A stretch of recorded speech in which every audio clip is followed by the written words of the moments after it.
सचो सतराम।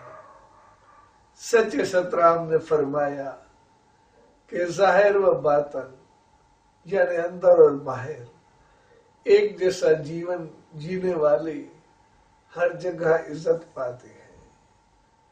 ऐसी आशीष रहमतों से भरे हुए शहंशाह सदगुरु साईं सतराम दास साहब जन के 148 साला जन्म महोत्सव और दीपावली के शुभ त्योहार पे आप सभी संत सतराम धाम राड़की साहब में आमंत्रित है। सो आप सभी का स्वागत है। तारीख 22 से 25 अक्टूबर। सचो सतराम, सचो सतराम, सचो सतराम।